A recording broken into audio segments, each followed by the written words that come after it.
Welcome to Toastmaster Time, the show that's got everybody talking. My name is James Jeffley, and I'm excited to be your host for this edition of Toastmaster Time. Just like in a regular Toastmasters Club meeting, we will have prepared speeches followed by an evaluation. And tonight, our evaluator is someone I've had the pleasure of working with before, Adrian Chofor. Adrian, welcome back to Toastmaster Time. Thanks, James.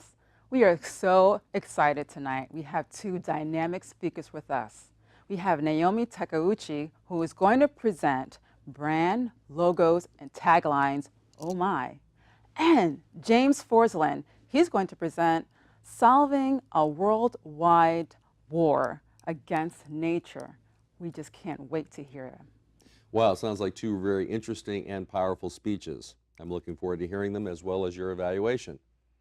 Right now, I want to introduce our first speaker to the show tonight, Naomi Takeuchi. Naomi, welcome to Toastmaster Time. Thank you, James. Great to be here. Is this your first time on the show? First time on the show, yes. Wonderful. And how long have you been in Toastmasters? Since November 2005. It's been a while. Quite a while. Yes. How many clubs are you a member of? I'm a member of 5 clubs. 5 clubs? Yes, 5. And I hear that some of them are quite a ways off. Yes, I have 2 clubs that are in the U.S. and 3 that are in New Zealand. New Zealand? Yes. So you fly down there every week? No, I don't fly down there. I wish I could fly down there every week. I had a chance to get to know them after I gave a speech down at District 72, and they had a need for coaches. And I said, why don't we try remote coaching? It was right when they had just started with allowing remote members. So why not? Why not be a coach? And I don't know what the exact number is, but I know Toastmasters now has several remote clubs where people can log in using Skype or some other type of online conferencing program and get all the benefits of Toastmasters, especially if they live in remote areas. Absolutely. In fact, I'm what's called a part of a club that meets regularly, just like a normal club, but has remote members dialing in. But what you were referring to also is we have some clubs around the world that are completely remote. Right. And they meet completely online. And I believe that there's 9 of them at the moment. Yes. That's amazing. And what a tribute to the organization. We're constantly evolving. Absolutely. Are you ready to give your speech? Yes, I am. I'm looking forward to it. While you take a moment to prepare, I'll tell our audience a little bit more about Toastmasters. Sounds good. Toastmasters is a worldwide organization that helps people overcome their fear of public speaking, improve their confidence, their poise, their platform skills, as well as their leadership skills. Each week, people join their Toastmasters Club to give speeches, and they work from a variety of manuals, focusing on different aspects of improving their speaking skills, everything from structure and organization to vocal variety, body language, and being persuasive. Right now, I'd like to welcome back Adrian Chofor. Adrian, good to see you. Good to be here, James. Speaking of manuals and things for people to work on, what is it that Naomi's working on in her speech tonight? Naomi's working out of the Pathways program. She's working out of strategic relationships. Yes, cross-cultural understanding. So her speech today will center around multicultural things. Okay. Cultural identity and stereotypes. So we're very interested in hearing. I see a lot of multicultural things over there that we're going to hear about. Yes, we will. Well, I look forward to your feedback about her speech. Thank you. Naomi Takeuchi, brands, logos, taglines, oh my. Brands, logos, taglines, oh my. Naomi Takeuchi. Brands. They're all around us. No matter where you go shopping, you'll see a brand of something out there. Now, where did brands come about? Brands started actually as far back as Egyptian times. If you can imagine, in order to identify steer and cattle, they had to take a branding iron and mark the hindquarters of different kinds of beef and cattle. And in order to know exactly where that cattle belonged to, that's where the brand came about. And they're still doing it today around the world. So let's talk a little bit about brands and how they impact us. You see brands with food, you see brands with sporting activities, you see brands with organizations like Toastmasters. So let's talk a little bit about food. Let's start with America. The Hershey's chocolate bar. Now you notice the wrapping.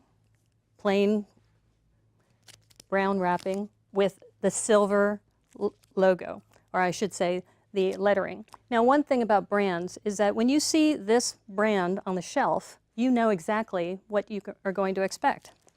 Now, some of you in the UK, you may be familiar with the Curly Whirly bar. Now, I do go to New Zealand quite a bit, and I have to admit, I have to pick up a stash of the Curly Whirly bars. Now, you notice the font on this. The Curly Whirly bar has this whimsical font in a white wrapper with purple, and then the lettering is rotating between red, blue, and purple. And so when you look at this, you think, wow, that's going to be fun. And of course, one of my favorites. Thank you, Swiss and Switzerland people, because the Toblerone bar came from Bern, Switzerland. And one of the things you'll notice about the Toblerone bar is that you have not only the color, the yellow color of the box, and the red lettering, but it also has this logo. Now, many of you may not have noticed the logo, but it is the Matterhorn, which is also in Switzerland. But this is the best part. Look at the shape of the box. It's triangular. So when you see one of these Toblerone bars, you know that it's going to be representative of this company. So brands, logos, and taglines, they're all integrated together as part of an identity.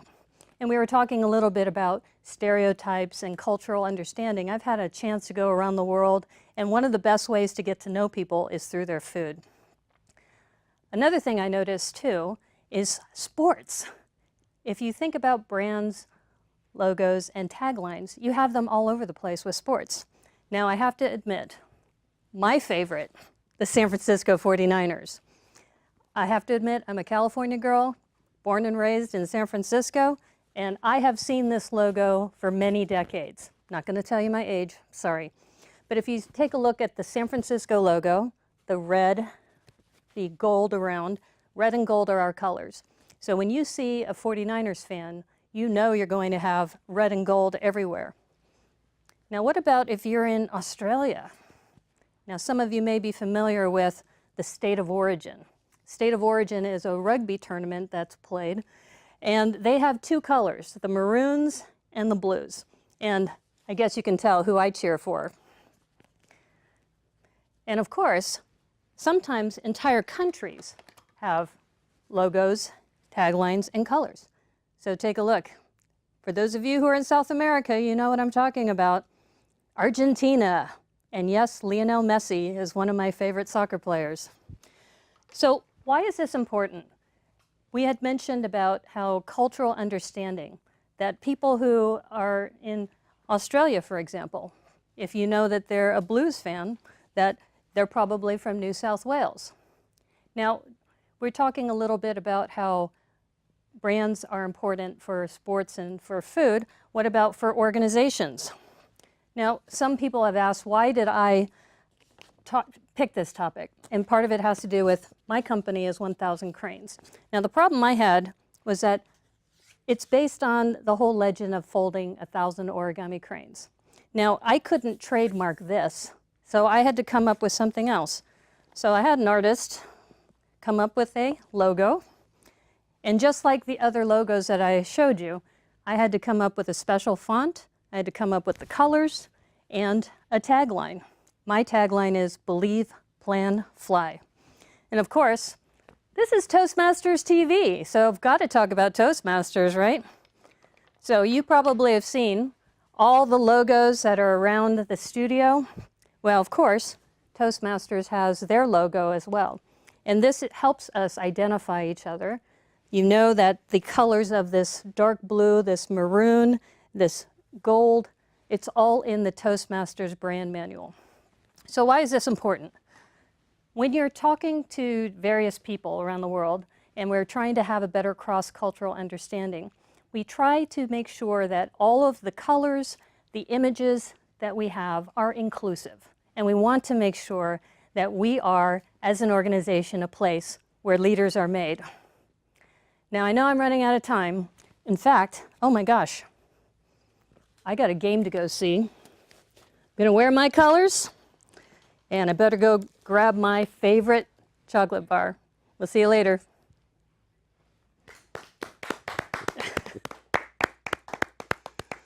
What a wonderful speech. I agree. What did you think of Naomi's speech? I love Naomi's speech. First of all, you can't go wrong with food. Right. If you open with food, you're grabbing everyone's attention, especially chocolate. You Yes. can't go wrong with chocolate. And Yes. she brought 3 different kinds. And I'm getting one of them. We'll take dibs. But what I really liked was the fact that she educated us on brands and how the different branding, for example, chocolate, and a different chocolate that she showed us also represented different nations. Right. And then we were able to identify with that. So the education part of her speech was there. And also I liked the structure. It was easy to follow. It was a nice flow to it. And the message about cross-cultural understanding and how branding has to be inclusive. Right. So easy to identify, yet it's easy to identify, but also.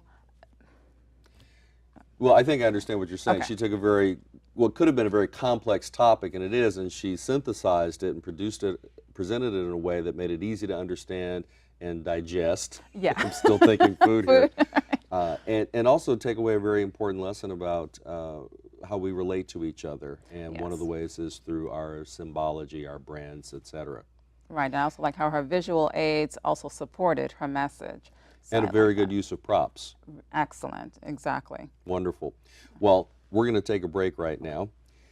You've been watching Toastmaster Time. We'll be right back.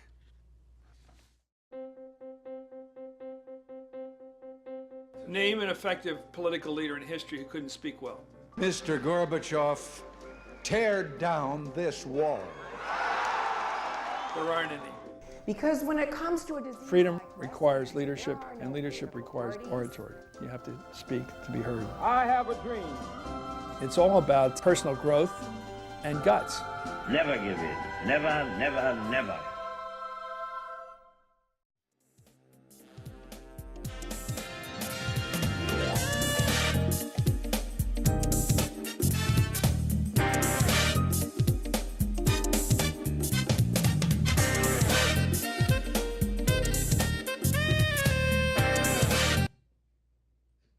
Welcome back to Toastmaster Time, the show that's got everybody talking. I'm your host, James Jeffley, and I'm here tonight with someone I've had the pleasure of being on the show with before, James Forslind. James, welcome back. Great, thank you, James. So, how long have you been in Toastmasters? I've been in Toastmasters for 4 years now. Okay, and you've done a variety of things. You've been in contests, I have done a little bit of contest work. My most loved role right now is a club mentor. I'm currently mentoring a club in Concord, California called the Hunger Fighters. That's the Solano and Contra Costa County Food Bank. Wow.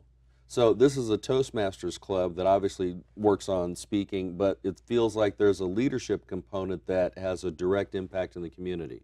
Absolutely direct impact. Another really cool thing about Hunger Fighters is in our District 57, they're the second only Pathways club, Pathways only, to be in our district. Oh, wow. Because I know we were the first district in all of Toastmasters worldwide to launch the new educational program Pathways, but you're saying that's one of 2 clubs that is Pathways only. Pathways only, of the first 2 in the world. Wow, amazing.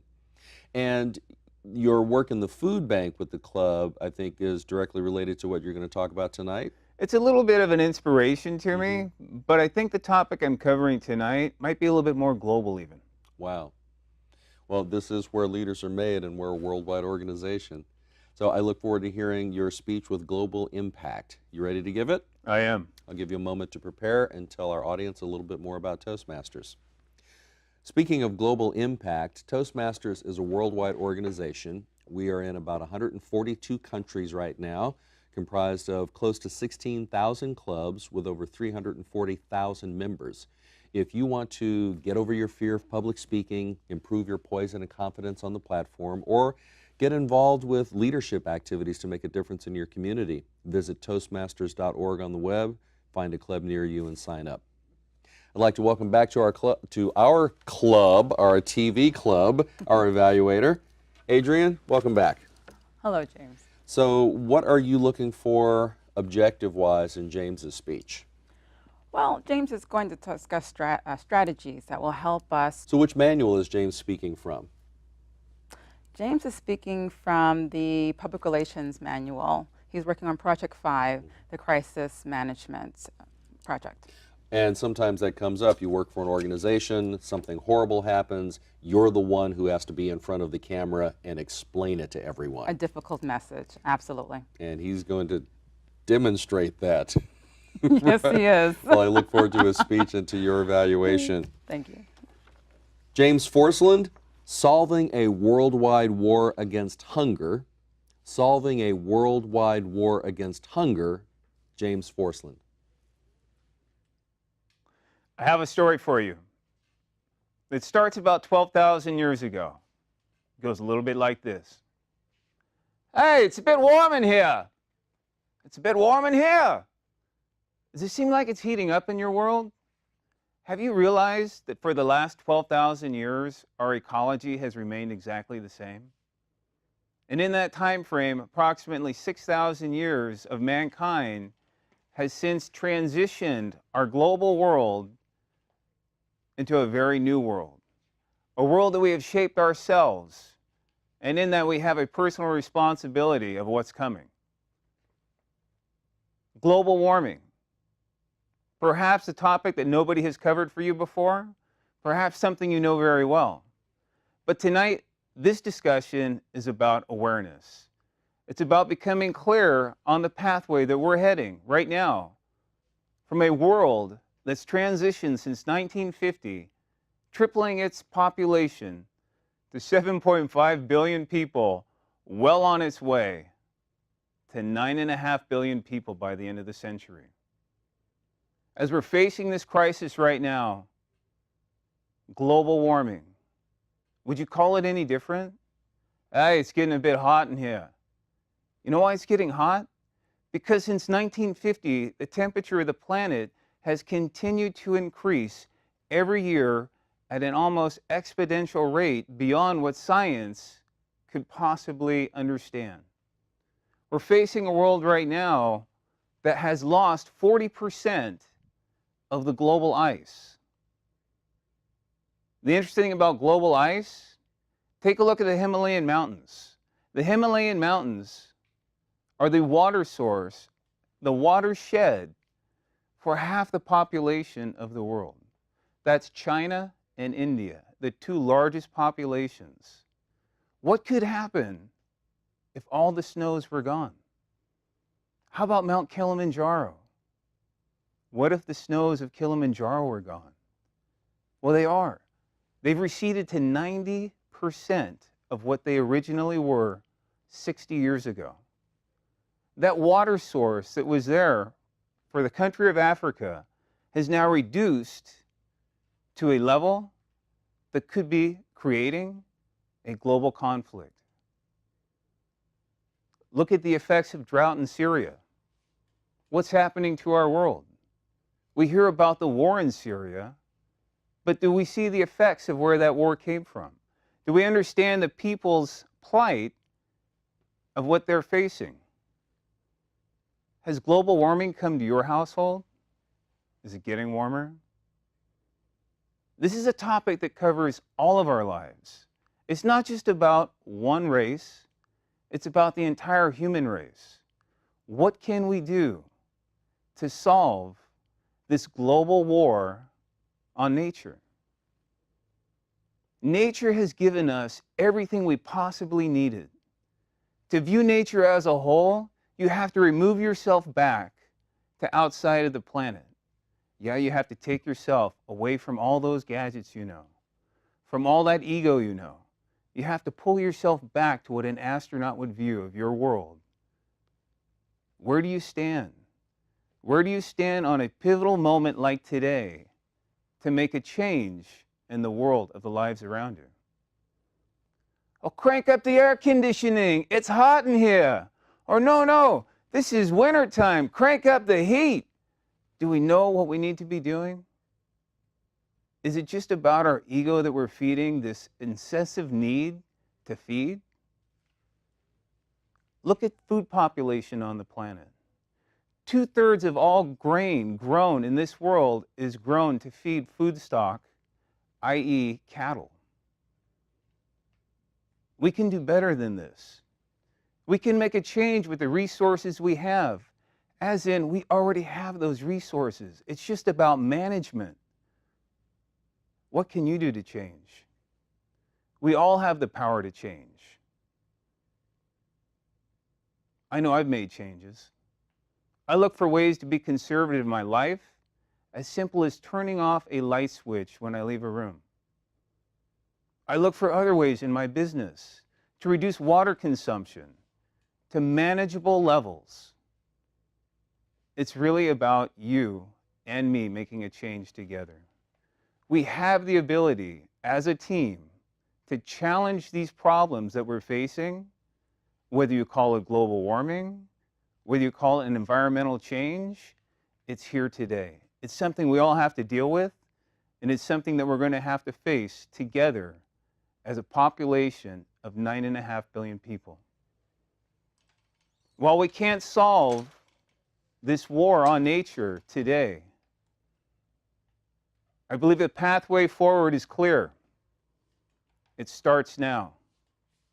Each of us have the power to change. What are we waiting for?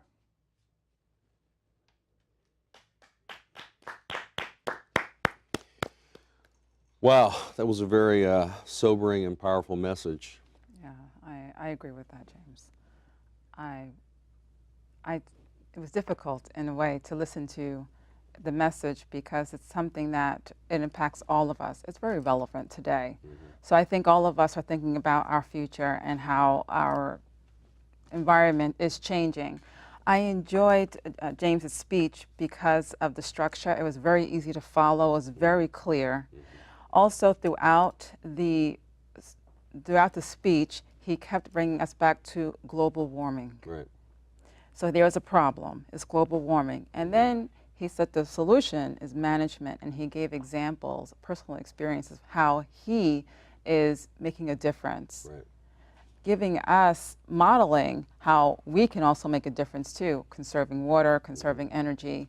So I like that about his speech, and also good use of gestures. Right. I appreciated that very much. I enjoyed it. And also a very powerful call to action at the very end, Yes. right? What are we waiting for? Yes. You know, it's like if we were in a burning building, if the studio caught on fire, we could walk outside and escape it and let the fire department come and take care of the fire. But what does one do if the planet is on fire? Exactly. There's no place for us to run. We have to take responsibility. And I think we have a role in this, if this really is where leaders are made, to not only speak up about this, but to step up and do something different. And James laid out some pathways for us to follow in that regard. Most certainly did.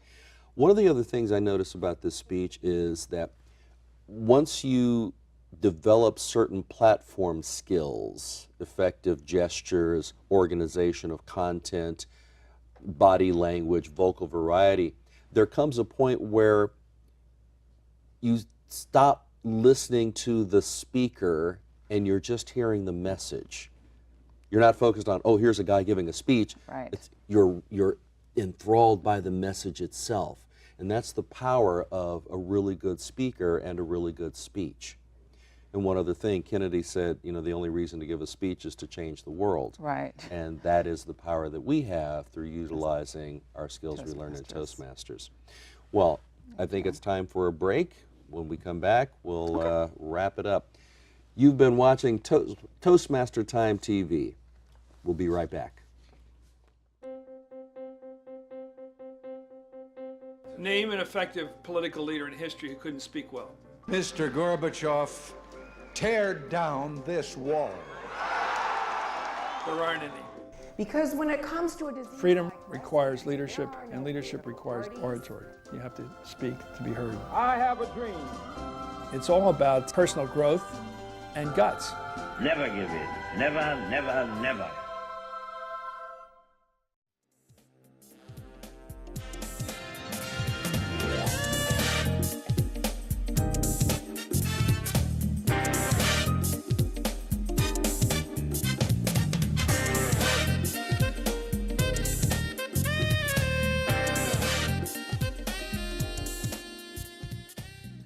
Welcome back to Toastmaster Time, the show that's got everybody talking. I'm your host, James Jeffley. I'm here with our evaluator, Adrian Chofor, and we've heard two very different kinds of speeches, yet two powerful speeches. One from Naomi Takeuchi about taglines and brands and logos, and the last one from James. Oh my!